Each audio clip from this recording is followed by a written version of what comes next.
Qué gusto, de verdad, tener la oportunidad de sumergirnos nuevamente en los temas que están moldeando el debate público de hoy.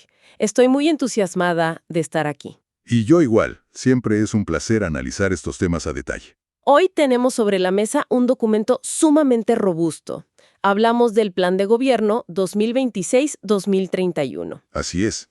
Este plan pertenece al partido País para Todos, que está liderado por el candidato presidencial Carlos Álvarez. Es un documento fechado en diciembre de 2025.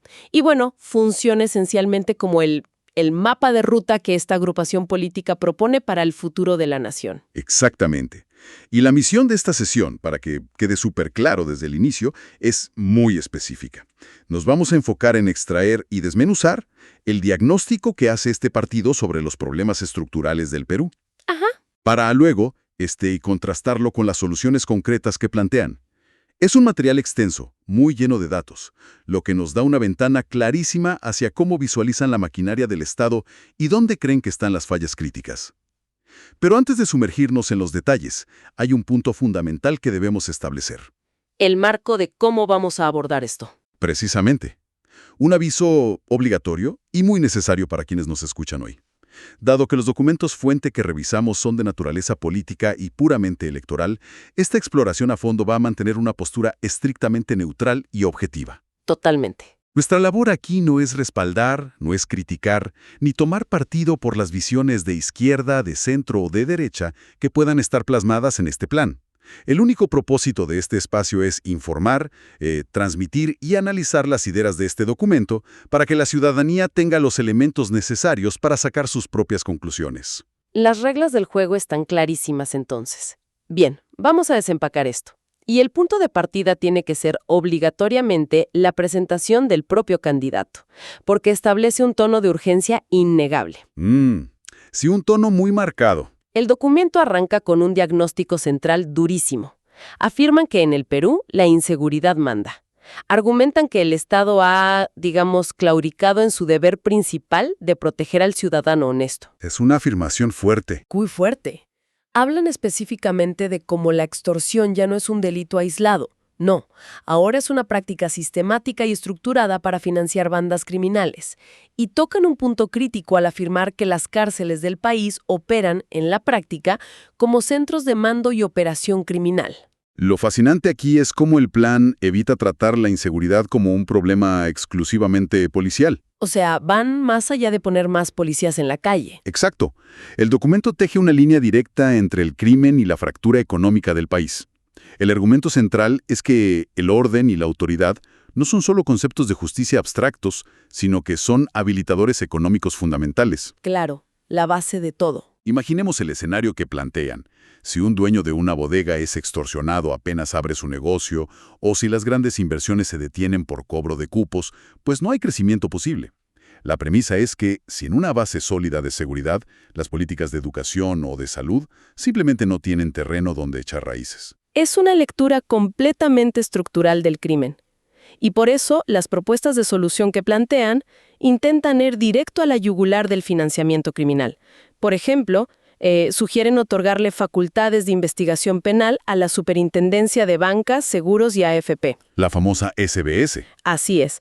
Para tenerlo claro, la SBS es la entidad que tradicionalmente supervisa a los bancos y las pensiones en el país. Pero aquí proponen darle colmillos para que actúe de la mano con el Ministerio Público y el Poder Judicial. Es un cambio de paradigma. Totalmente. Si lo pensamos con una analogía, combatir el crimen atrapando a los delincuentes de la calle es como intentar apagar un incendio forestal echando cubetas de agua sobre las llamas. Pero rastrear y congelar el dinero del crimen organizado, eso es como cortarle el oxígeno al fuego. Sin oxígeno, el fuego se apaga. Exacto. Sin oxígeno, la estructura criminal colapsa. Esa analogía ilustra perfectamente la prioridad que el plan le da a la inteligencia táctica y financiera por encima de la simple fuerza bruta. Y esa misma lógica, esa idea de cortar el oxígeno, se aplica a su propuesta de reforma penitenciaria. Que es otro punto clave del documento. Así es. Si el diagnóstico es que las extorsiones y los secuestros se dirigen desde las celdas, la solución que plantea País para Todos es aislar física y comunicacionalmente a los líderes de estas mafias. proponen implementar regímenes de máxima seguridad que incluyen la inhibición total, absolutamente total, de señales de telecomunicaciones en los perímetros penitenciarios. Y subrayan que esto se haría articulando de forma obligatoria con las empresas operadoras de telefonía, nada de zonas grises. Y el eslabón operativo de todo esto, el brazo ejecutor, es la Policía Nacional del Perú, la PNP. El documento no escatima en críticas al diseño organizacional actual de la policía. Son bastante directos en eso. Señalan que hay una falta de especialización evidente y que durante años, se ha operado con puros parches temporales en lugar de soluciones de fondo. La propuesta es un rediseño institucional basado en la meritocracia y la incorporación de tecnología avanzada. Y se ponen metas numéricas. Exacto. De hecho, se fijan una meta bastante agresiva: reducir la tasa de victimización urbana del 24% actual a un 15% para el año 2031. Y bajar casi 10 puntos porcentuales en victimización requiere muchísimo más que presencia policial en las calles. Exige que todo el aparato de justicia funcione de manera sincronizada. Claro. Pero si avanzamos en la lectura del documento, queda clarísimo que la seguridad es solo la primera capa del problema. El texto transita rápidamente hacia un diagnóstico profundo de la fractura social del país. Las cifras que presentan intentan pintar la realidad cruda de las poblaciones más vulnerables. Es un verdadero golpe de realidad al leerlo. El documento pone reflectores sobre la persistencia de la pobreza y la altísima vulnerabilidad en la primera infancia. Destacan niveles que llaman alarmantes de anemia y desnutrición infantil. Y luego entran a la salud pública. Sí, entran a analizar el sistema de salud, y el diagnóstico se resume en una palabra: colapso.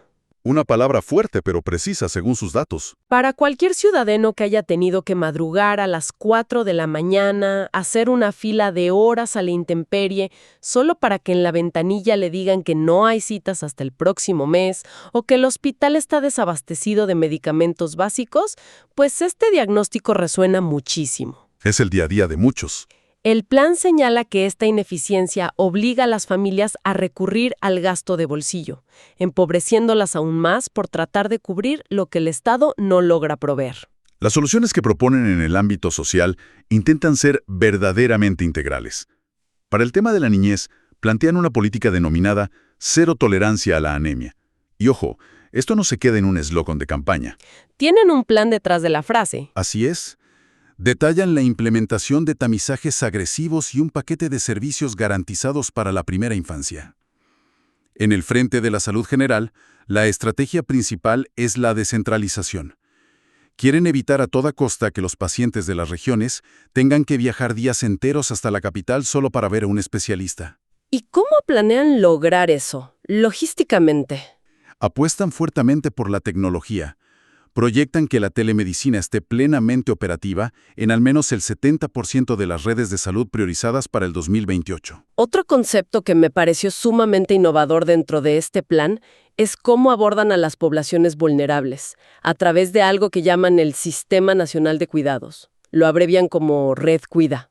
Ajá, ¿el Red Cuida? Y esto va acompañado de un programa de vejez protegida para la economía plateada.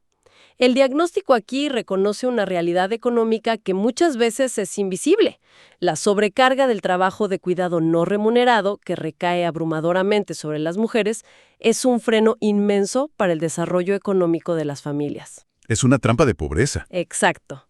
Al proponer una red estatal de cuidados, lo que buscan es liberar ese tiempo de las mujeres para fomentar su inserción laboral formal y productiva.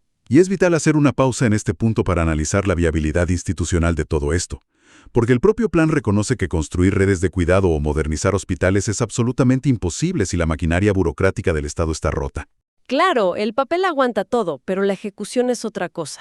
El documento señala directamente a la lentitud del sistema de justicia y a la corrupción administrativa, como los grandes cuellos de botella.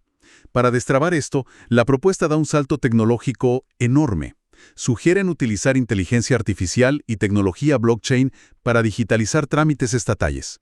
Eso suena muy futurista para la administración pública actual. Lo es. Para quienes no estén muy familiarizados con el término, el blockchain funciona como un gran libro de registros digital y descentralizado que es prácticamente imposible de alterar o falsificar. Incorruptible, digamos.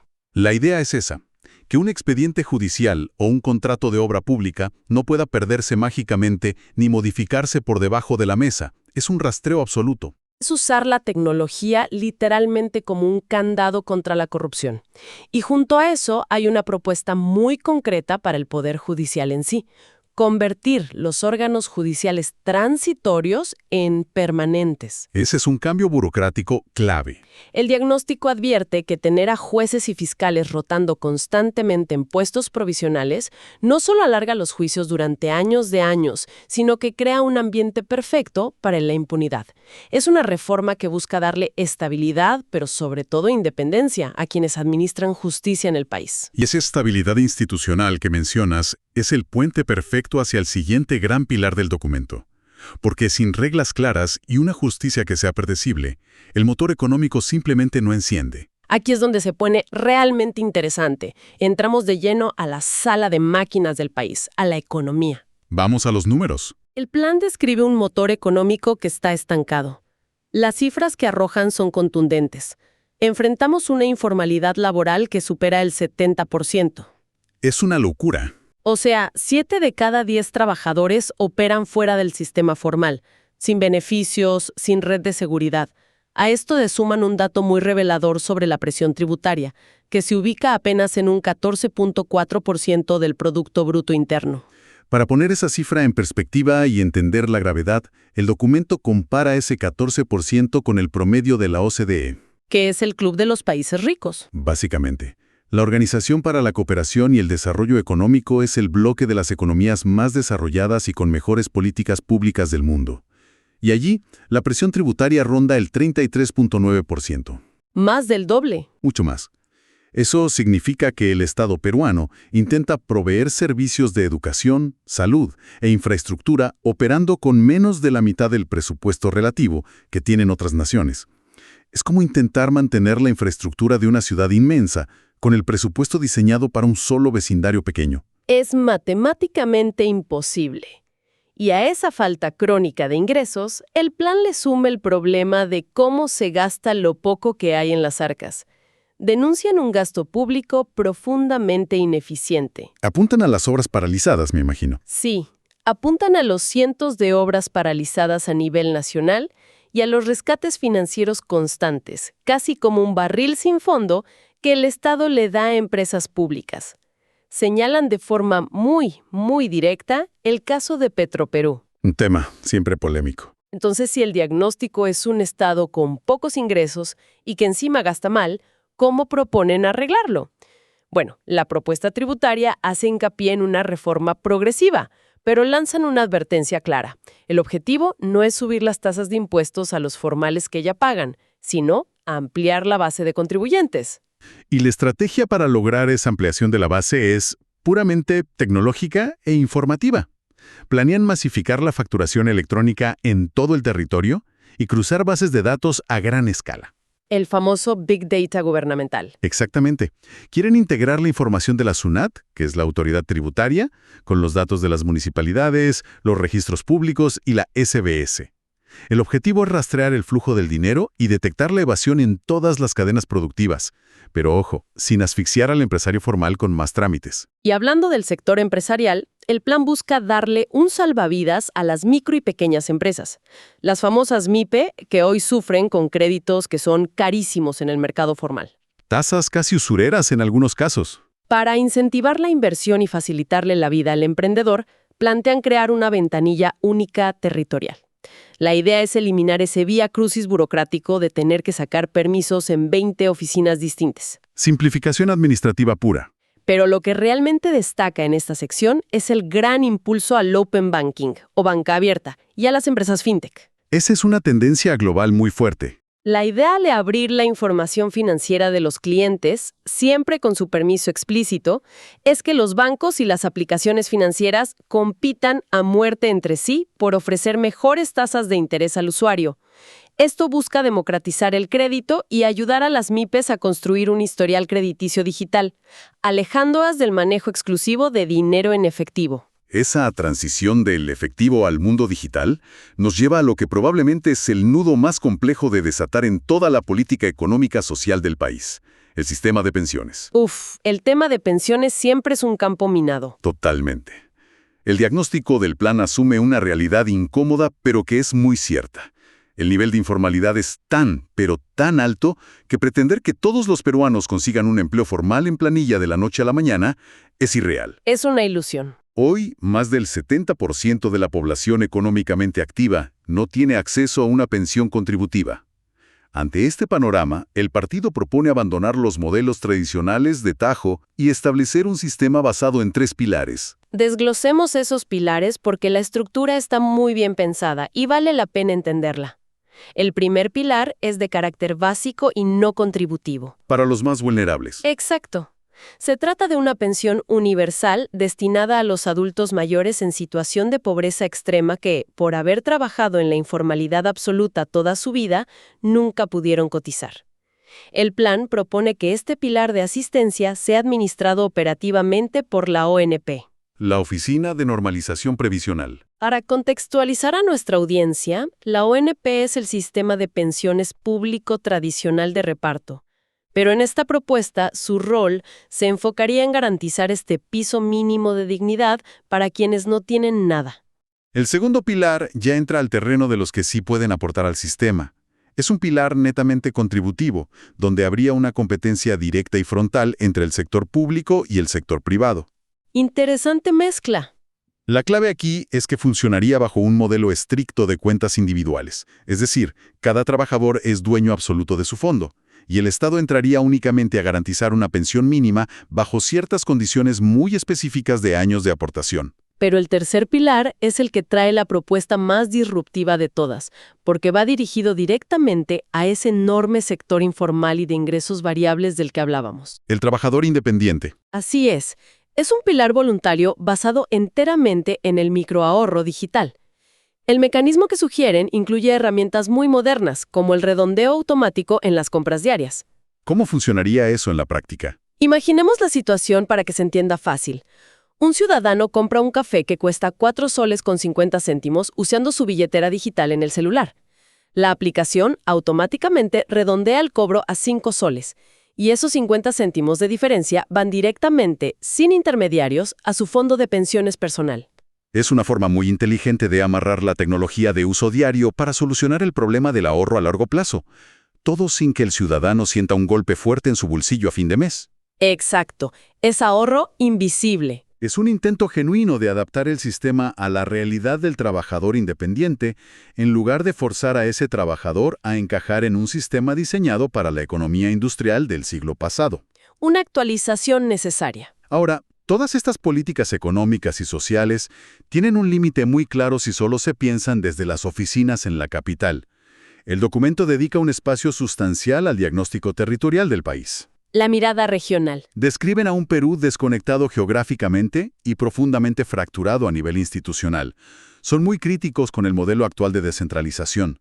Argumentan que el país se ha fragmentado tanto que hoy existen cientos de municipalidades que simplemente no tienen viabilidad técnica ni fiscal para sostenerse en el tiempo. Básicamente describen municipios que no tienen ni el presupuesto ni el personal capacitado para, digamos, tapar un bache en la pista o construir una posta médica. Exacto. Frente a esto, la propuesta es radical: detener de inmediato la creación de nuevas municipalidades que sean inviables. Además, plantean una reforma de fondo a la distribución del canon. Ese es un tema álgido en las regiones. Para quienes no manejan el término técnico a diario, el canon es la participación que reciben las regiones sobre los ingresos que el Estado recauda por la explotación de recursos naturales, como puede ser la gran minería. ¿O el gas? Así es. En términos sencillos, el plan critica que hoy este dinero inmenso se reparte de forma demasiado volátil. Si el precio internacional del cobre sube, una región de pronto se llena de dinero que no tiene capacidad de gastar bien, y si el precio baja al año siguiente, todas las obras se paralizan. Un ciclo de auge y caída constante. La solución que ponen en la mesa es crear un fondo de estabilización para que la distribución del financiamiento sea predecible a lo largo del tiempo. Esto busca reducir las enormes brechas de desigualdad entre una región minera rica y una región vecina que no tiene recursos extractivos. Y al mirar el mapa del país en toda su extensión, el plan hace un énfasis urgente en la región de la Amazonía. Que suele ser la gran olvidada. El diagnóstico describe un territorio verde bajo un asedio constante por economías ilegales, tala indiscriminada de bosques y minería informal. Frente a este avance depredador continuo, el plan de gobierno establece una meta sumamente específica y, lo más importante, medible. ¿Cuál es la meta exacta? Reducir la deforestación anual en un 20%, tomando como referencia estricta la línea base del año 2025. Pastos. La respuesta del documento es infraestructura pesada. Pero no solo hablan de intervenir 15.000 kilómetros en corredores viales clave, lo cual ya es masivo, sino de algo vital en pleno siglo XXI. La conectividad digital. Lograr cobertura de Internet 4G en el 100% de las capitales de provincia del país. Es la idea, muy poderosa, de que una carretera digital es tan importante como una vía de asfalto para el desarrollo moderno. Totalmente de acuerdo. Si conectamos esto con el panorama general, la arquitectura del Plan de Gobierno de País para Todos se sostiene sobre lo que ellos mismos denominan 2 pactos nacionales y 6 reformas estructurales. Es como el esqueleto del plan. Los pactos son declaraciones de prioridades que consideran intransables. El primero es un pacto por la seguridad y contra el crimen organizado, que ya vimos al principio, y el segundo es un pacto por la niñez, enfocado primordialmente en erradicar la anemia y asegurar la alimentación básica. Los pactos suponen el qué quieren lograr, y las 6 reformas son el cómo planean hacerlo. Estas 6 reformas estructurales buscan cambiar las reglas del juego del país a largo plazo. ¿Cuáles son esas 6 reformas clave? Mencionan la reforma del sistema de justicia, para hacerlo finalmente predecible, la reforma política y electoral para mejorar la representatividad ciudadana, la reforma tributaria, de la que hablamos hace un momento, para ampliar la base de recaudación. Llevamos 3. La reforma penitenciaria para quitarle de una vez el control a las mafias. La reforma de infraestructura para conectar físicamente al país. Y la sexta. Pero la sexta, la que amarra y sostiene a todas las demás, es la reforma del servicio civil. Cierto, el factor humano. El plan argumenta, con bastante lógica administrativa, que no importa cuántas carreteras se planeen en el papel o cuánta tecnología de punta se compre, si el burócrata encargado de firmar los contratos o de diseñar las políticas públicas no está capacitado, todo el Estado fracasa. El eslabón más débil. Por eso, instaurar una burocracia basada puramente en la meritocracia técnica y no en el amiguismo político de turno es, según el documento, el motor absolutamente indispensable para que las otras 5 reformas tengan alguna posibilidad de éxito. Entonces, después de recorrer todo esto, ¿qué significa todo esto para el ciudadano de a pie? ¿Por qué es tan relevante dedicarle tiempo a sumergirse en las páginas de un plan de gobierno tan técnico? Es una excelente pregunta. Porque, en última instancia, estos documentos son los planos arquitectónicos de la casa en la que todos habitamos. Entender este nivel de detalle permite a la ciudadanía anticipar cómo las grandes decisiones políticas van a impactar directamente su día a día. Afecta a todo. Todo. Estamos hablando de variables que deciden desde cuánto costará la tasa de interés para financiar un pequeño emprendimiento familiar, hasta la tranquilidad de poder caminar por un mercado local sin el temor constante a la extorsión. O la salud misma. Exacto. O la garantía vital de que habrá un médico especialista disponible y medicinas en el hospital público del barrio cuando ocurra una emergencia. Desglosar y analizar estas propuestas otorga el poder del conocimiento. Y ese conocimiento es la herramienta más afilada que existe para ejercer el voto informado y, posteriormente, exigir verdadera rendición de cuentas a quienes asuman el poder. Esa es la esencia pura del análisis cívico. Así es. Y para concluir nuestra sesión de hoy, hay un pensamiento provocador, una suerte de paradoja que emerge claramente al leer este plan en su totalidad, y que vale mucho la pena que la audiencia reflexione por su cuenta. A ver, cuéntanos. Por un lado, hemos visto a lo largo del análisis que el documento deposita una fe inmensa, casi ciega, en soluciones de vanguardia tecnológica. Propone inteligencia artificial en los juzgados, tecnología blockchain contra la corrupción, sistemas complejos de open banking. El microahorro digital también. Sí, el microahorro digital en billeteras electrónicas y la meta hiperambiciosa de llegar a un estado con 0 papeles en la administración pública. Una red básica, postas médicas cayéndose a pedazos por falta de mantenimiento, Una realidad paralela. y ciudades enteras donde la meta más ambiciosa, el gran logro, es lograr proveer apenas 18 horas de agua potable al día por tubería. Esto deja una pregunta monumental sobre la mesa para analizar. ¿Cuál es esa pregunta? ¿Cómo se asegura en la práctica que el salto precipitado hacia un estado altamente digitalizado no termine convirtiéndose en un acelerador brutal de la desigualdad? Es un riesgo enorme. ¿Cómo se implementa un gobierno moderno, impulsado por inteligencia artificial y finanzas digitales avanzadas, sin dejar irremediablemente a aquellos ciudadanos que hoy, en pleno siglo XXI, todavía no tienen acceso a una señal de Internet constante o, más dramático aún, a agua potable segura en los grifos de sus casas? Es el gran dilema peruano entre el futuro tecnológico brillante y las deudas históricas no resueltas. Qué tremendo punto de reflexión final. Es el choque directo, frontal, entre el país que aspiramos a ser en el papel y el país que todavía somos en la realidad. Ha sido una exploración intensa llena de matices, de cifras y de datos que nos ayudan a comprender la verdadera magnitud de los retos estructurales. A toda nuestra audiencia, a quienes prestan atención a estos análisis, muchas gracias por su tiempo y por acompañarnos. La invitación queda abierta, como siempre, para que busquen las fuentes originales, lean las propuestas de primera mano y sigan analizando críticamente el complejo panorama que nos rodea. Hasta la próxima exploración a fondo. Sigan cuestionando y sigan descubriendo.